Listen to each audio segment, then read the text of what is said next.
সকালে কিংবা বিকেলে এই রকম পাকোড়া থাকলে কথাই হবে না। এই পাকোড়া এতটাই মুচমুচে ও টেস্টি হয়, একবার না বানিয়ে খেলে বুঝতেই পারবেন না এটা কী দিয়ে বানানো হয়েছে। এই রেসিপিটি করার জন্য এখানে আমি দুটো কলা নিয়েছি।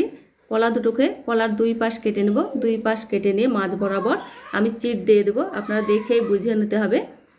কেমন আছেন সবাই? আশা করি সকলেই ভালো আছেন। আপনাদের ভালোবাসায় আমরাও তো ভালো আছি। কুক অ্যান্ড ফুড থেকে আবারও একটি ভিডিওতে আপনাদের সকলকে আবারও স্বাগত জানাচ্ছি। একটা কলা নিয়ে আমি 4 ভাগ করে নিয়েছি। এখন আমি আঙুলের সাহায্যে চাপ দিয়ে দেখুন, এইভাবে খোসার দিকটা চাপ দিলেই খুব সহজে আলগা হয়ে আসবে। এইভাবে আমি কলাগুলোকে সবগুলাই ছাড়িয়ে নেব। এইভাবে আমার সবগুলাই একে একে ছাড়িয়ে নেওয়া হয়ে গেছে। এখন এই কলা পিস থেকে আমি ছোট ছোট করে ছোট ছোট আকারে কেটে নেব। এইভাবে সবগুলা কেটে নেওয়া হয়ে গেছে। এখন আমি জলে দিয়ে দিলাম। জলে দিয়ে সুন্দরভাবে কচলিয়ে কচলিয়ে ধুয়ে নেব। যেহেতু এটা অনেকটাই কষ থাকে, সুন্দরভাবে ধুয়ে নিতে হবে যাতে সম্পূর্ণ কষটাই বের হয়ে যায়। এক পাশে আমি গ্যাসে জল বসিয়ে দিয়েছি। এখানে স্বাদ মতো লবণ ও হলুদের গুঁড়ো দিয়ে দিলাম এবং কেটে রাখা কলাগুলাকে দিয়ে দিলাম। এখানে দিয়ে আমি 1.5 থেকে 2 মিনিট জাল করে নেব হাই হিটে। জাল করে নিলে কলার কষটাও চলে যাবে, ভেতরে লবণটাও ঢুকে যাবে এবং হালকা একটু নরম হবে। খুব বেশি নরম করার দরকার হবে না, যেহেতু আমি ভাজবো, ভাজার সময় পুরোটাই সেদ্ধ হয়ে যাবে। এইভাবে 1 থেকে 2 মিনিট ফোটানোর পর আমি ছেঁকে তুলে নিচ্ছি। ছেঁকে তুলে নিয়ে এক পাশে রেখে দেবো। এটার জন্য আমি ব্যাটার তৈরি করে নেব। ব্যাটার করার জন্য এখানে আমি বেসন, হলুদ, লঙ্কার গুঁড়ো, জিরা গুঁড়ো, আদা রসুনের বাটা, স্বাদ মতো লবণ।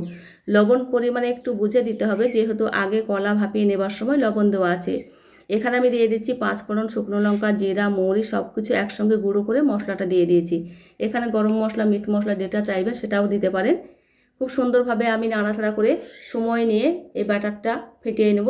এখানে যত ফাটা হবে এই রেসিপিটি তত সুন্দর হবে। খুব সুন্দরভাবে সময় নিয়ে আমি ফেটিয়ে নিচ্ছি। দেখুন খুব সুন্দরভাবে ফেটিয়ে নেওয়া হয়ে গেছে। আগে থেকে ভাপিয়ে নেওয়া কলাগুলোকে আমি এখানে দিয়ে দিচ্ছি।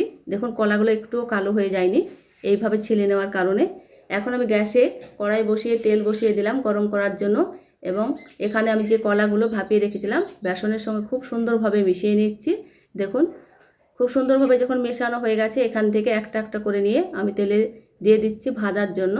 এইভাবে অর্ধেকটা আমি দিয়ে দিচ্ছি। এই পাকোড়া বানিয়ে খেলে অন্য কোনো পাকোড়া খেতে ইচ্ছে করবে না, এতটাই সুস্বাদু হয়। বিকেলে চা বা মুড়ির সঙ্গে এই কলার চপ বা পাকোড়া যেটাই বলেন না কেন খেতে কিন্তু দারুণ লাগে। কলার চপ এতটাই মজার হবে ভাবাই যায়নি। দেখে নিশ্চয়ই বুঝতেই পারছেন কতটা লোভনীয় হয়েছে। আমি তো পুরোই অবাক হয়ে গেছি, ভাবতেই পারিনি এই কলার এইভাবে পাকোড়া চপ যেটাই বলেন না কেন এতটাই মজার ও সুস্বাদু হয়েছে। নিজেরাই অবাক হয়ে গেছি। দেখুন খুব সুন্দরভাবে সময় নিয়ে মচমচে করে ভেজে নিয়েছি। যেহেতু এখানে ওই ব্যাটারে আমি 1 চামচ চালের গুঁড়ো ও 1 চামচ কর্নফ্লাওয়ার দিয়েছিলাম, এই কারণে এখানে এই পাকোড়াগুলো খুব মচমচে হবে। সেটা স্কিপ হয়ে গেছে, দেখানো হয়নি। খুব সুন্দরভাবে নাড়াচাড়া করে সময় নিয়ে এই পাকোড়াগুলো ভেজে নেওয়া হয়ে গেছে। এখন তেল ঝরিয়ে আমি তুলে নিচ্ছি। দেখুন তুলে নেওয়া হয়ে গেছে। দেখুন আমি এখানে একটা থালায় দিচ্ছি, কতটা মচমচে হয়েছে শব্দ শুনেই বুঝতে পারছেন। বাকিগুলো একই প্রসেসে সবগুলাই আমি একে একে ভেজে নেব। আজকের ভিডিওটি সম্পূর্ণ দেখে থাকলে নিশ্চয়ই ভালো লাগবে। ভালো লাগলে কমেন্ট করতে ভুলবেন না ও লাইক দিয়ে প্রথম থেকে শেষ পর্যন্ত ভিডিওটি দেখে নেবেন। ভিডিওর কোনো অংশ ভালো লেগে থাকলে বন্ধুদের সঙ্গে বেশি বেশি শেয়ার করে দেবেন।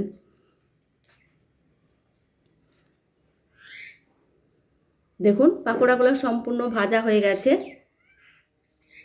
কত লোভনীয় হয়েছে, যেমন লোভনীয় হয়েছে তেমন মুচমুচে হয়েছে। ভেতরটা নরম, ওপরটা মুচমুচে, খেতে তো দারুণ লেগেছে বন্ধুরা। এটা খাবার পর আমি এটার ভিডিওতে কথা দিয়েছি। দেখুন কত সুন্দর হয়েছে।